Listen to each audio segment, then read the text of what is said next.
This game incorporates mature themes, including physical and psychological trauma, abusive relationships, suicidal ideation, and visual and written depictions of gore. This is a direct spin-off of Up All Night. As this game contains spoilers, it is advised to complete the Up All Night true end before playing Rumination. Or just watch the last video in this playlist. Or the second video of this playlist, that's the one where I actually get the true end. Viewer discretion is nonetheless advised.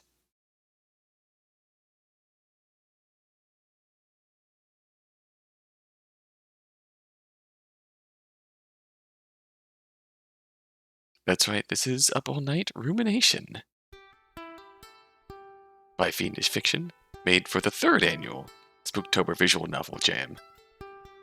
This year's Jam. And interestingly, the itch.io page mentions that this can be considered an interlude between Up All Night and its future sequel, currently in production. Now this is the case where, years after the events of Up All Night, Nick Torres, still haunted by the ghosts of his past, and he turns to a licensed therapist named Patricia Rathburn for guidance. But much to her dismay, Nick's presence proves a harrowing reminder of Patricia's own demons. Can she see past her clouded judgment to help this troubled young man? The tagline being, unfortunately, therapy can't fix everything. But nonetheless, we can try.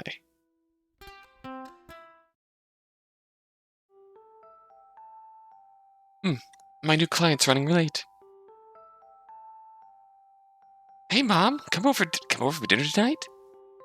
Sure, you want takeout? No. Go out to Parkside Cafe? That girl, she always wants to go to expensive places when I'm the one paying. Sure, see you tonight. The office door opened soundlessly. I hadn't glanced up to check for his arrival. I wouldn't have noticed him. Session 1. He was plain, in a disheveled and tired way. A man who would have looked as if he belonged anywhere, except that his clothes had the rumpled, lived-in look of someone who traveled often and showered little.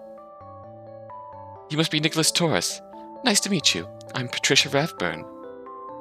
Yeah, I know. I did request you. Just Nick is fine. Well, just Nick. I held my hand out toward him and he looked at it with mistrust. He has a bad experience with shaking hands. He sat down on the couch without reaching out to finish the greeting. Nick. Okay, sounds good. What brings you here today, Nick? The same thing that brings everyone else here. And what is that? He rumpled his already mussed hair. Talking about problems?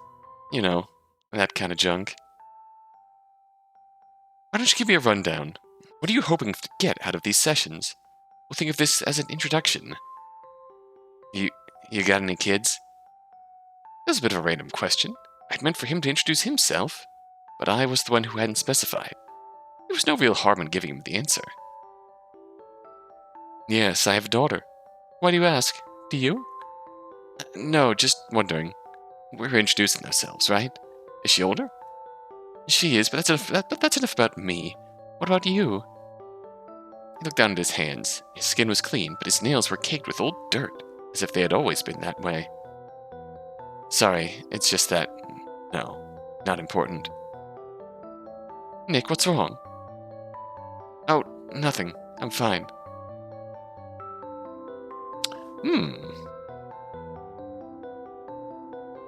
Press. You scheduled an appointment to discuss how everything is fine? No. I guess I didn't. It's just that I'm not used to, well, talking. About feelings. About anything, really. That's okay. You're here to work on that. Even admitting that is progress. He smiled. It was a small and hesitant thing. His next words were self-depreciating. I've made that sort of progress before. It never lasts. These sorts of things move in fits and starts. It's never a straight path. Yeah, but I don't know why my road has to be so damn bumpy. He swallowed, eyes flickering back to the clock. It's warm in here. Can you turn the air on? It's 68 degrees. I wouldn't call that warm. Even if I wanted to, I couldn't. The whole building's on the same thermostat. You could take the jacket off. No, I prefer to keep it on. I guess everything feels warmer than that place. What place? He hesitated, running a fingernail along the palm of his hand. If you don't want to talk about it yet, that's fine. Maybe we could explore that next session. Yeah, maybe. What's with the decor, anyway? Ah, yes. I've always loved the snow. Do you like it? I find it calming. Reminds me of traveling when I was in college. Yeah, it's great. It's really, festive. Just weird for May, you know? I'd expect it to be like this in December. He was quiet for a moment, then looked up, a serious expression on his face. Why blue? For your nails, you seem more like pink. He grabbed one of the crimson couch pillows. Or maybe a red. He's hyper aware of the colors. I wonder. What about my nails bothers you? It doesn't fit, that's all. My daughter picked the color out for me. She's done it since she was a kid. She and her friends would always pick out colors for us moms to wear. Even after they moved away, I guess the tradition stuck. He smiled. Distant, rueful thing. I tapped my fingers on the chair arm, and even though I wasn't looking, it was as if I could feel the blue coating on my nails. Now you're hyper-focused on it. Better than yellow. Ah. What was that? He was clutching the pillow so hard that his fingers were white. This is stupid. I didn't come here to talk about nail colors. I had a friends who died. It's been years, but I can't let it the fuck go. That's why I'm here. I felt my eyes widen at this. Not the revelation of death, that was common enough, but how angry he looked while speaking about it. Angry at me? Nick, it's not uncommon to relive trauma. What the hell do you know about trauma? I watched them fucking die in front of me. You ever seen that? You ever seen someone die right there in front of you? Nick. You just told me you can't let it the fuck go, but you're telling me you witnessed their deaths. You need to give yourself a break. Of course that stays with you. Of course it does. I found myself flinching away as he took a shuddering breath. His fists still clenched around the pillow. Quoting his own words back seemed to have an effect. I almost wanted to laugh, but that would probably set him off again. Maybe that was my own baggage talking. Not everyone is like Richard. Take your own advice. Give yourself a break. Sorry, that was... sorry. I don't know why I get so pissed off now. It didn't used to be like this. Trauma changes us.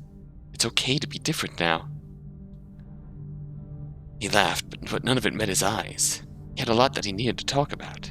You can't always see that on a person's face, but every time I have seen it, they've been on some kind of brink. That's what I tell myself anyways. Well, I should get going. Are you sure? You have 10 minutes left. We were getting close to something. Yeah, I just have something I just have stuff I gotta do. Tell your daughter I like the color she picked out for you. What'd you say her name was? Katie. I thought you didn't like it. I thought it didn't suit you. But I've changed my mind. It's, nice. Guess it works with the story and everything. Thanks. I'll let her know. Katie, huh? Cute name. Well, see ya in about a month. The spacing is a little far. Don't you want to schedule a bit more frequently? Therapy won't be as helpful if it's too spread out. Yeah, I've got too much going on right now to do it sooner. Thanks for the concern, though. He held his hand out toward me, signaling his unchanged intention to end the conversation early. His hand hung in the space between us. All I could think about were his white knuckles clenched around that red pillow. Made me think of a different hand that had once clenched itself around my wrist. Oh.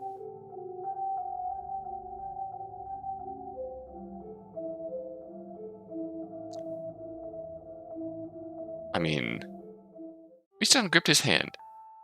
His fingers were unevenly calloused and his palms warm but clammy. He was nervous. Well, that was to be expected. A lot of people get nervous the first time they meet someone. I was supposed to be the sort of someone who would take a deep look at all the messy memories and behaviors that make us human. You know, I wasn't sure about you, but you're alright. I laughed. It was good to hear. Get to know me better and maybe you'll change your mind. He grinned back. That's my line. I always ruin everything. Here's hoping I don't ruin this.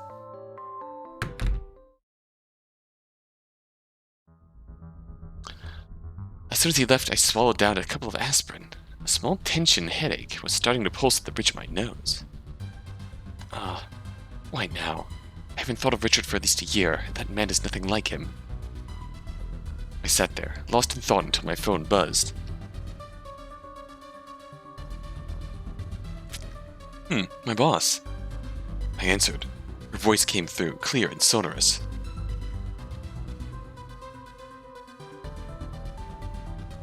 How's that new patient of yours? Alright. He cut out early. He's really closed off, which is to be expected of anyone who's witnessed an unexpected death. Oh? What sort of death? Was it bad? Always with that tone of curious conspiracy when it came to something out of the ordinary. Camilla Lavalette was always wanted to know the gory details. Camilla, Hopefully her boss isn't a vampire too.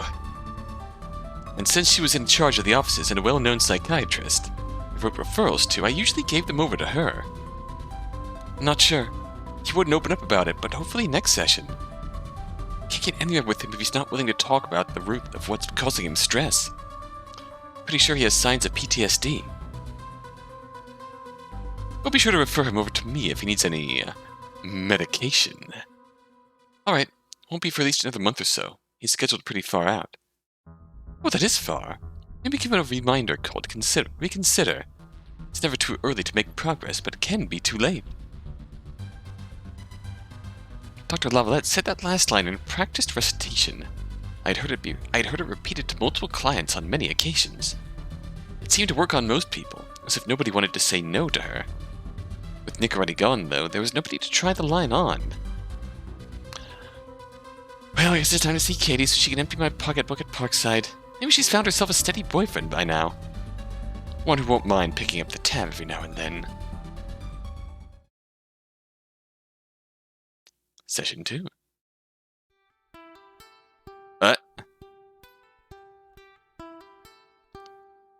He was just as late for his second session as he was for the first one. He had a cigarette between his fingers when he walked in, and kept on smoking it as if it never even occurred to him to put it out. You know we can't make full use of the hour if you don't show up on time, Mr. Torres, and there's no smoking. I trailed off after getting a better look at him. There were dark circles under his eyes, and he looked far more like a shell of a person than he had a month ago when I first met him. Nick, are you alright? He turned his head toward me slowly, and the hollowness there left a heavy weight at the bottom of my stomach. It was an emptiness that could contain anything under the surface. Whenever he had looked at me like that, there was always something terrible lurking in there, waiting to come out. Richard again. Why the hell does he keep making me think of Richard? He hasn't even done anything. Sorry, Patricia. Been having trouble sleeping. Nightmares. I breathed a small sigh of relief at his calm reply. See? Nothing lurking there after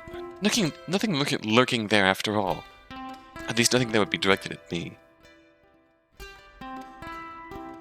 The scent of cigarette smoke was filling the office, making me feel dizzy. Would you mind sharing them? He shuddered, looking for all the world like he'd prefer to discuss anything else. Then he let out a deep, resigned breath and took another drag. Fuck it. Not talking about it hasn't helped. I'm sure talking about it can't be any worse. I gave some advice like that once. Told her it's better not to be alone. That is good advice, but everyone needs solitude sometimes. There's no reason to feel guilty if you do want to be alone. What nightmare were you having? Remembering Grayson. It's about the crash again. Same old nightmares about the crash. The crash? He looked embarrassed. Oh, I guess I really didn't say anything about that last session, huh? You told me you witnessed a death, but that was it. It was right before high school graduation. Some dumb party with the football players. I was the quarterback, so I went. I mean, I said I would go. He trailed off, shutting his eyes and holding them closed for a few seconds before opening them again. So there was a crash on the way there? Yeah, I was driving. Some deer darted into the middle of the road and I swerved like a fucking idiot. My two best friends were in the car and they didn't make it. I think Bree died right away, but Tyler swallowed hard.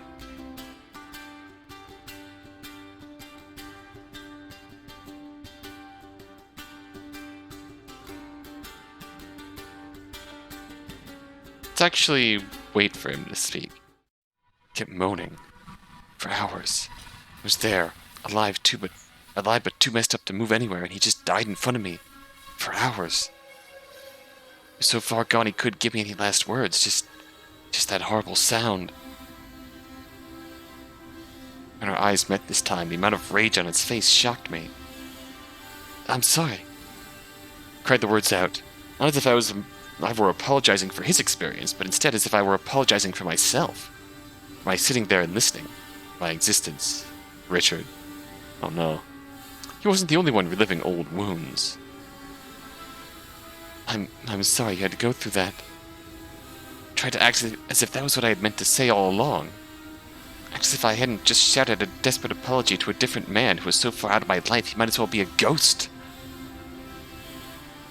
How unprofessional of me. Embarrassing. I watched without comment as ash fell from the butt of his cigarette onto the white couch. He was finally opening up, so I didn't want to push the issue. It's the 7th anniversary of their deaths next week. I think that's why I've been having these nightmares. The time of year of a trauma like that can be hard. How do you cope? Work mostly. I can get really caught up in it. It's hard to feel upset when I'm busy. What do you do? I'm a freelancer. Been doing some research for a side project, too. Freelancer? Let the question hang in the air. He shifted around and shrugged. You know, odd jobs. Whatever pays the bills. I helped some lady fix her roof the other week. Did some delivery stuff. Those kinds of things. The worn state of his clothes, I could believe it. Whatever it was he did, didn't bring in much in terms of income. And tell me more about this hobby. I went to genealogy stuff. Nothing too exciting. Sometimes you still have to look through stacks of paper for information. And a library. Genealogy. It's pretty crazy, you know? Makes me feel like I'm in the 80s or something. The other day I had to go picking through old newspaper slides using some dusty projector. That would take up time, going through things like that the old-fashioned way. Maybe you should offer to scan them. I don't have the funds for a decent scanner, or I probably would. Damn place is only open for a few hours a day as it is. You know who the fuck goes to a library anymore? That's too bad. It really is a shame, because libraries are supposed to be a beautiful...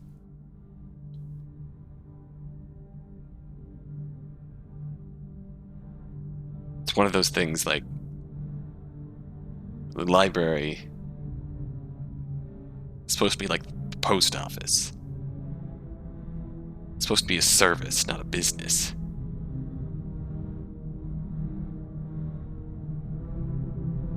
If you treat it like a business, that's not fair to the people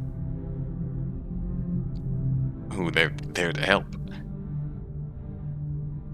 Yeah, it's funny. Never imagined myself to be the kind of guy who'd be complaining about a library not be open long enough. Never spent time at the library in high school. We all change. That seemed to upset him. He went quiet and stared off at a spot above my head. Let the silence hang between us, heavy and suffocating.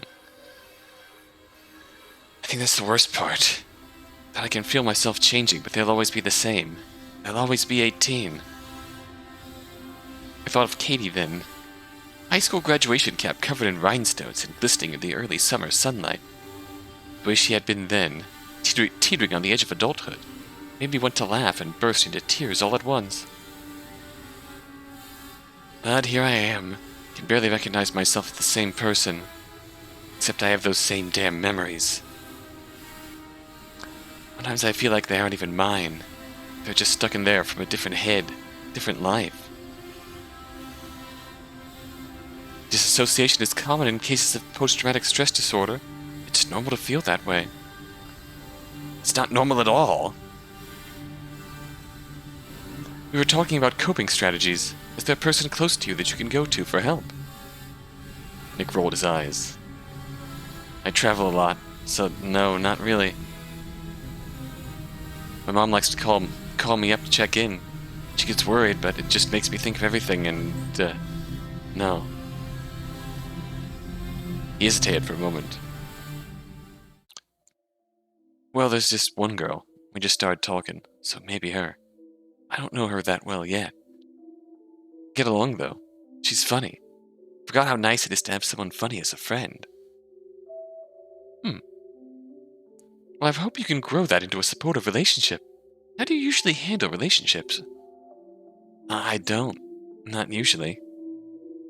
So you generally isolate yourself. You should try to be aware of your relationship boundaries, then. Since this is something new for you, just be aware of how intensely you become involved. This is something you haven't done for a while, so just take it a step at a time. Yeah, I'll keep that in mind. Probably mess it up, but I'll keep that in mind. An example of that would be smoking in a private office without asking first. Oh, shit. I didn't think of it. Okay. I guess I did, but I figured it'd be okay unless you said something. We discussed boundaries in relationships for the remainder of the session. It's a bit of progress. Missed call. Maybe I shouldn't make him the last appointment of the day. Or I need to make my own appointment. Keep thinking about Richard. I'm one to talk about PTSD. My phone had a couple of missed calls from an unlisted number. If you're not going to list your number, at least leave a text. Can't exactly answer during a session. An incoming call lit up my screen. It was from Katie, who usually preferred to text. Hey, are you busy right now? No, just finished the final appointment of the day. You're calling? You usually text? I could hear the shrug in her voice as she replied. Yeah, but I was thinking about some things. This guy called me. A detective? Detective Fletcher, I think. Don't remember his first name. Oh. He's asking about Grayson Nash. Murder is old, but I guess he's looking into it again. What? Really? What do we know about that? She died a few years after she moved away. Oh, it makes me sad just to think about those horrible murders. It's been nearly 7 years since we'd first heard about the murders at Aspen Lodge. The general consensus was that the owner of the property had slaughtered the entire Nash family, including their teenage daughter Grayson, then fled.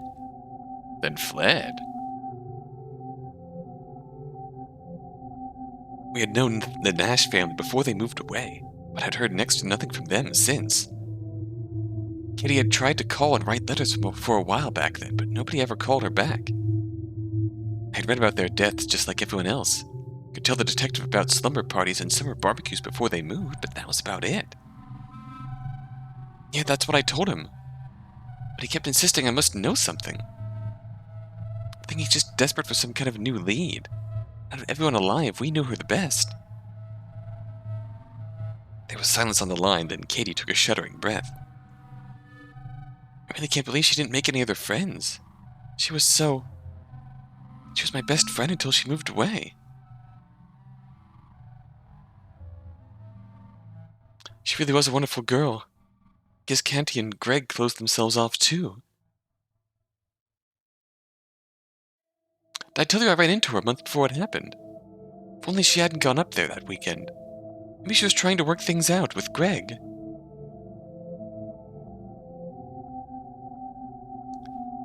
Yeah, I think that's kind of what he's looking for. Details like that. He might try to give you a call. He's pretty nosy. I don't know what he wants out of me, but I don't think he got it. I'll keep that in mind. Is there anything else new with you? Not too much. I did meet some guy, but I think I say that every time we talk. I laughed at that. Yeah, she did always seem to have some new man on her arm. Well, you can tell me about him if he outlasts 4 weeks. How about that?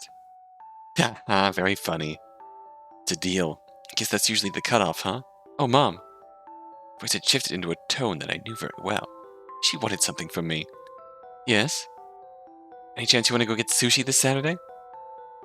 I really do spoil you, don't I? Only 'cause I'm the best. Even though she wasn't there, I knew that she winked at me when she said it. Oh. That's an interesting bit of connection here.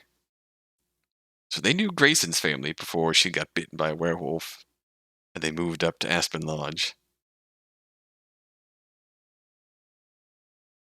I should say Papa and Grayson moved up to Aspen Lodge to keep Grayson away from public for those times when she would turn.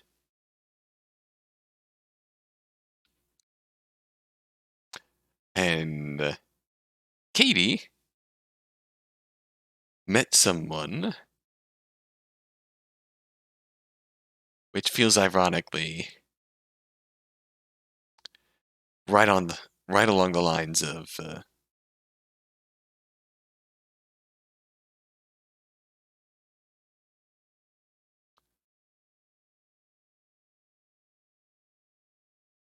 I should say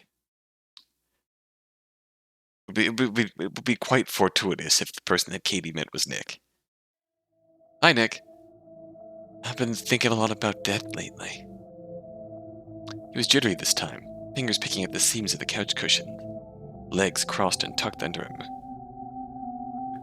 Not surprising. You said last time it's near the anniversary of the crash. Well, yeah. Now it basically is the anniversary. I don't know though. It's just like all the time. About their deaths or yours? Both. Mine, mostly. Do you have any kind of plan? What? No, just, like, it'd be kinda nice to not exist.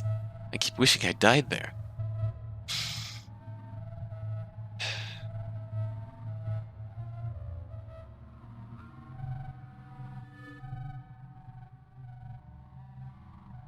Sorry, that's just a more than relatable mood that I've felt countless times. It would be nice to stop existing, but don't want to go through the pain and effort of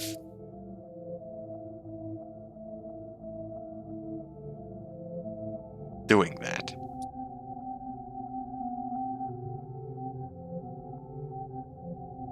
Because I've always wished for that. I don't think they'd waste the opportunity like I have. We can run ourselves in circles thinking things like that because it's something unknowable. No, I know it. I know it for sure. They would have done better than I have. Bree and Tyler wouldn't have gone up to the fucking mountains. The mountains? Nothing. Just another mistake in a long line of them. More failures. I think I'm about to make another one.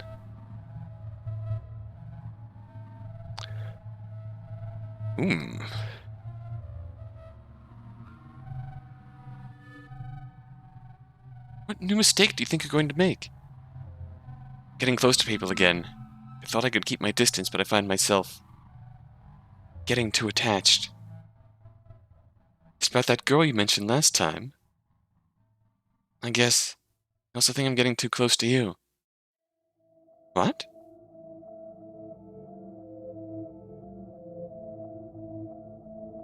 Too close to me in what way?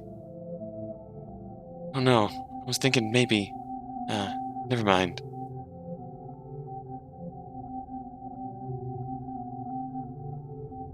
Let's just move on. How are things going in other parts of your life, outside of relationships? Focusing more on my hobby than work. Probably shows, huh? He had a scraggly beard growing in. The tears on his pants were more pronounced than they were before. I guess it did show. Has that been good for you, or bad? Good, I think. For how distracting it is. I just wish it paid. Huh. I think I'd just scrapbook forever if a guy could make money doing it.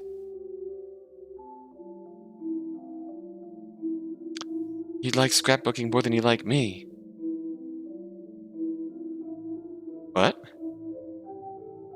Said it with an entirely flat affectation, looking at me dead in the eyes. Oh. Good to know I'm worth less than scraps of paper. I tried to protest, but I couldn't make a sound. Something made me feel like I was being choked. It was painfully quiet in the room. A rueful smile broke out on his face. Only joking. Of course that's better. Fuck, if I got paid to not be me, I'd jump on that. It'd be great for everyone, including myself. Bit of a harsh joke, but I can see how you might take it that way.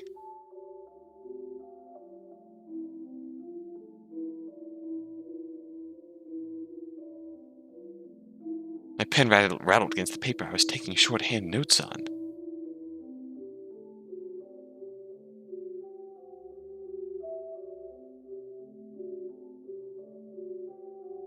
Leaving a jittery line of ink hovering above the last words I had written.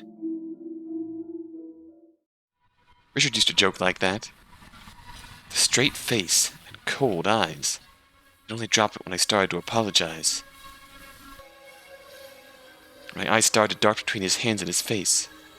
Then he'd tell me he was joking, when I was so sure that could never be true. Oh, sorry, I believed you for a moment. What makes you joke around like that?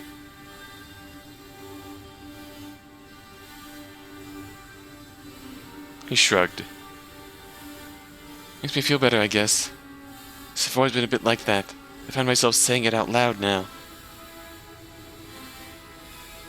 Do you think part of that is a defense mechanism? Way to stop people from getting too close? You know, I never thought about it like that. And yeah, maybe you're right. That new friend I made, she doesn't seem to mind it. Have you asked her?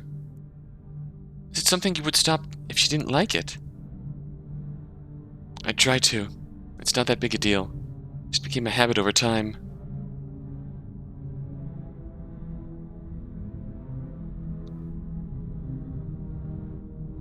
I was thinking of asking her out. What do you think of that? I think it's a big step, but it sounds like it could be something good. I've been talking to her for about a month now. Almost 2, so I'm not jumping in if that's what you mean. Worried just because I'm lonely, though. Maybe her being interested in me is the only reason why I'm interested in her. That's not an uncommon fear. It's also something that you won't know the answer to unless you explore this relationship further. Do you have any more advice for that? How I should handle her asking her out?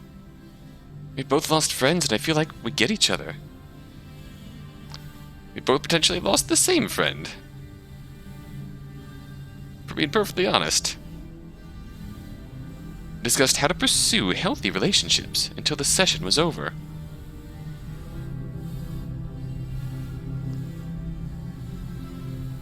Thanks, Miss Rathburn.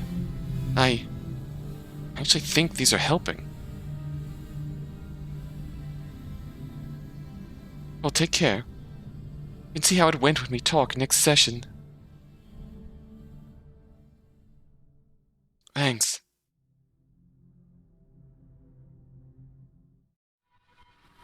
Oh, one thing. You won't happen to know of anyone who doesn't come out during the day, would you? I blinked at him, unsure about what he meant. What would that have to do with anything? That's a little random. I don't know. I heard some rumors about people around this building acting weird, only coming out at night. Some guy went missing a month ago right around here. Okay, that confirms it. That's his genealogy research. When the question came so out of left field, I couldn't help but laugh. What, like a vampire or something? He nodded. His expression was deadly serious and flat again. If any moments you can't remember, like a blank spot where memory should be. He was making me nervous. Again. No. He shrugged, then smiled. Sorry, I was doing it again. I don't mean to joke like that. Bad habit.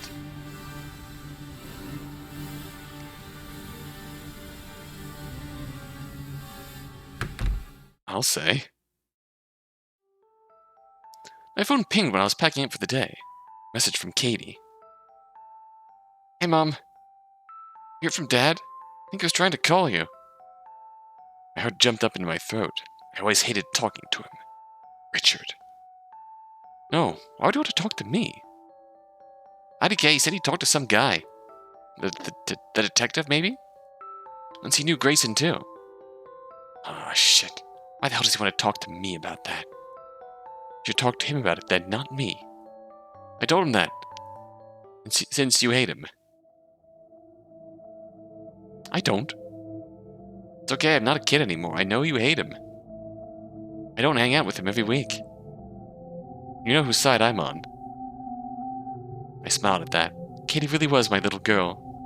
My little girl who noticed the yelling behind closed doors and the red rims around my eyes, no matter how hard I tried to hide that. Remember the day both she and Grayson came to me while he was at work and asked if I was okay. Little girls, 12, and worried about things they shouldn't even know about. I remember telling them I was fine. You don't have to be on his side. Yes, I do. Can't help it. Next test was a string of hearts and happy faces. I smiled. Aw. Notification popped up over our conversation. Call from my boss. I still think Camilla's a vampire. Patricia here. Hi, Patty. How are things going? Please call me Patricia. I'm not a fan of nicknames, Dr. Lavalette. Being called Patty made me feel like a toddler. I needed all the confidence boosts I could manage right now.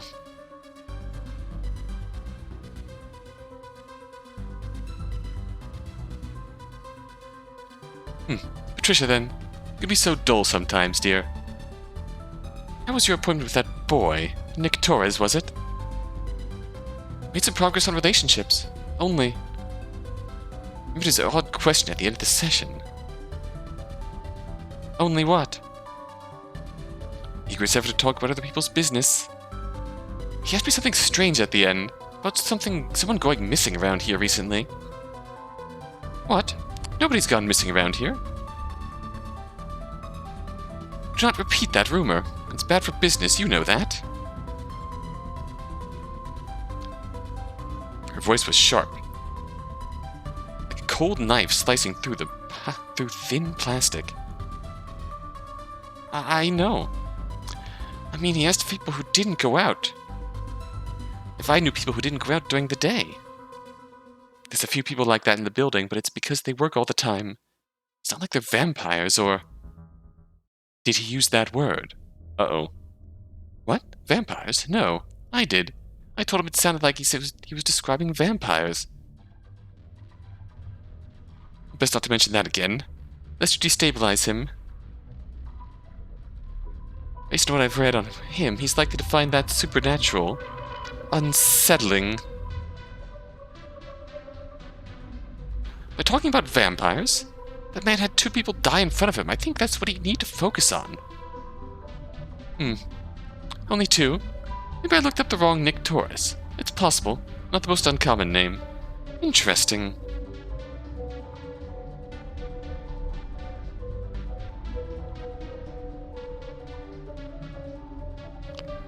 Interesting indeed. A chill shot through me. What?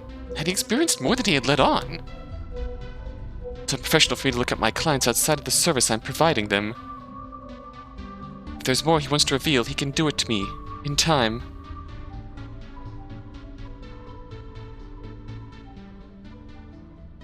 That question lingered there now, because I couldn't unhear the doubt in her voice. That question. The unspoken criticism of me and my possible lack of knowledge. Thing to ask him next time, I suppose. Oh, and Patty, start answering your missed calls. There's a patient who couldn't get through and some detective. Mr. Fletcher, I believe he said his name was. It seems you've been dodging his calls for over a month. I've nearly choked. What? He called you? I don't answer unlisted numbers.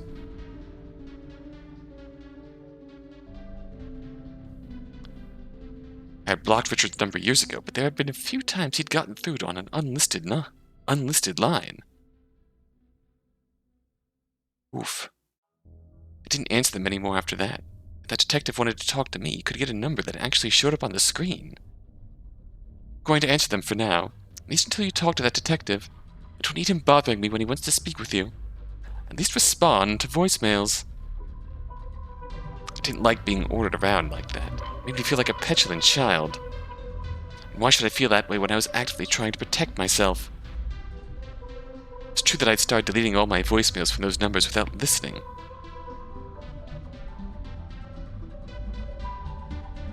I've been gripped with the fear that it would be Richard, hissing horrible things on the recording, so I just cleared them out. I'll take that silence as an agreement. Keep up the good work. The call ended, and I was left standing alone in my office with nothing but questions and formless anxieties for company. That's bizarre. Session 4. It was a little earlier in the day than usual, but Nick had called and asked for a last-minute session. He was hanging off the couch, looking at me upside down. There was a nervous energy about him. Somewhere between excitement and anxiety. I need advice. Has something happened? With your friend? Yes, but that's not it. I think we're both on the same page about things now. It's just, we're not sure what to do about this. We? Yeah, my new girlfriend. She knows about the problem too, and we're not sure what to do. So what is this problem you're having? Then a deep sigh, ruffling a hand through his upside-down hair. I just found out about someone that did a horrible thing a long time ago. Something that hurt people years later. What do I do about it? I'm going to need more detail than that. What they did. Changed someone. Made them different from who they were before. I don't think I can prove it. The person they changed. She's dead now. Because of what happened.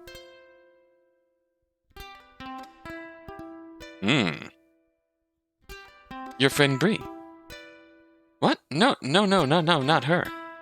Someone else I used to know. So let's say she was bitten. By a werewolf.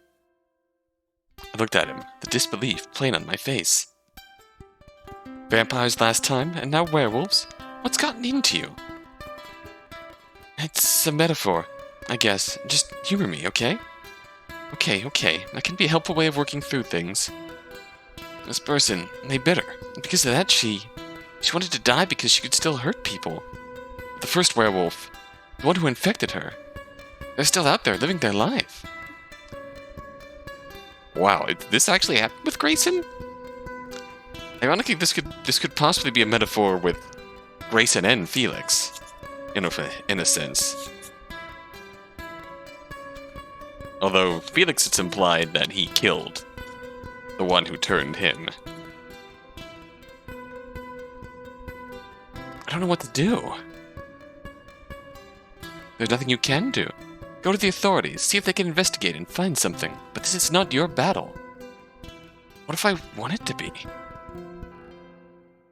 The only thing to succeed in doing is destroying yourself, Nick. Nick, it's not worth it. Focus on your life, your new girlfriend. Don't go looking for old wounds. You have enough of them. Remember the conversation I'd had with my boss. The death of Nick's 2 friends might not be the only tragedy he's been involved in.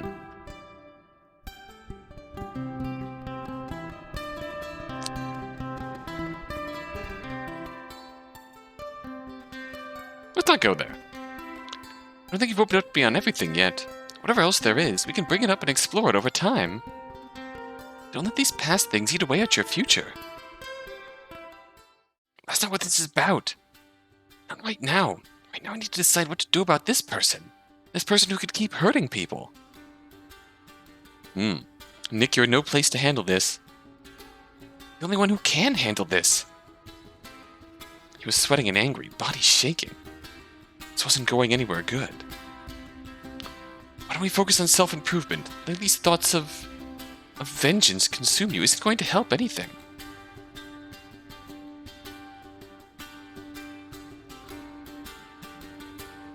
Forget it. I don't know why I thought you'd be able to help me with this.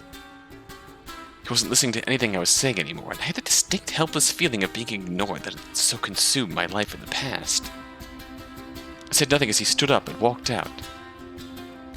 This was my mistake, not yours. I know you're just doing your job.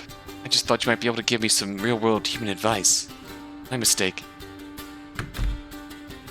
The words stung and the door shut. Shutting felt like a slap to my face. I sat there in silence, unmoving until the buzzing of my phone brought me back to the present. The unlisted number was calling again. I felt the overwhelming urge to ignore it, but Dr. Lavalette's voice echoed in my head. I didn't need to get another call about how I was shirking my duties and wasting time. Patricia Rathburn, licensed family therapist, how can I assist you? Ah, good of you to finally answer, Ms. Rathburn.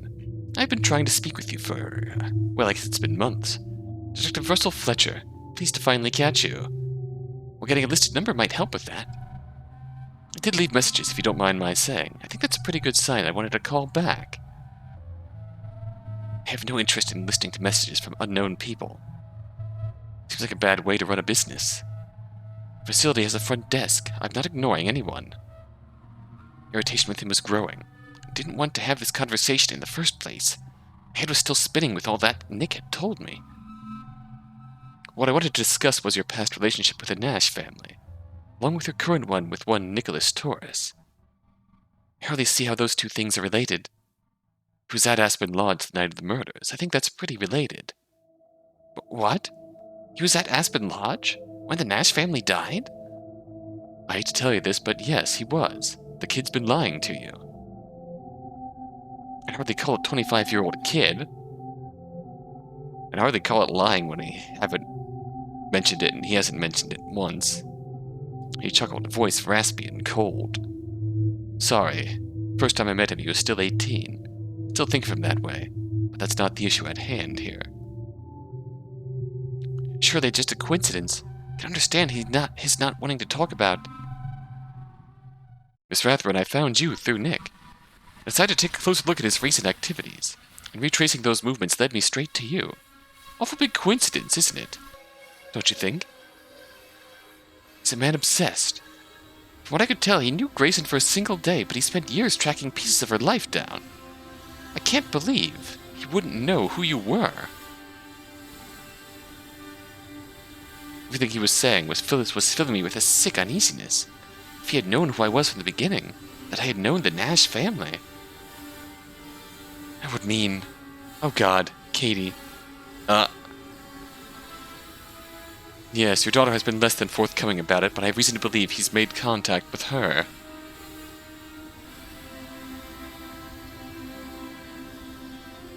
Words from our first meeting still rang out in my mind. What did you say your name was? Nick, what are you doing, brother? Katie. He had my last name already. Looking her up would have been easy. I had a sick feeling in my gut about who his unnamed friend was. No. He'd said they started dating. My head swimming, the detective's next words were a garbled mess to me. What I really want to know from you is what Grayson was like when she was younger. I hung up the phone. Not now. I had to make sure Katie wasn't... that she hadn't been... Block number popped up again on my call screen, but I ignored it. A text pinged. Please call me back when you get the chance. A second ping, and his full number showed up under the message. I sent Katie a message, heart pounding in my throat. I couldn't talk to her right now. If I did, she'd be able to hear the trembling in my voice. Are you dating anyone new? What's his name? Lol's so curious all of a sudden. Yeah, his name's Eric. Why? It's no big deal. We just started dating. Can I meet him? You said over a month of dating. So no, not yet. I let out an exasperated sigh. I had told her that. As long as the man she was dating wasn't named Nicholas Norris, I guess I could wait a few more weeks to see if he was a keeper. Hmm.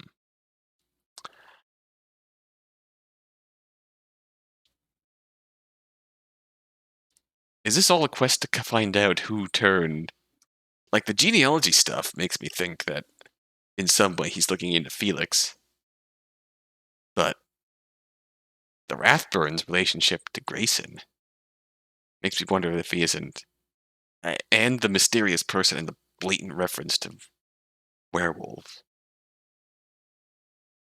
makes me wonder if he isn't looking for the person who turned the Grayson and essentially condemned her to death.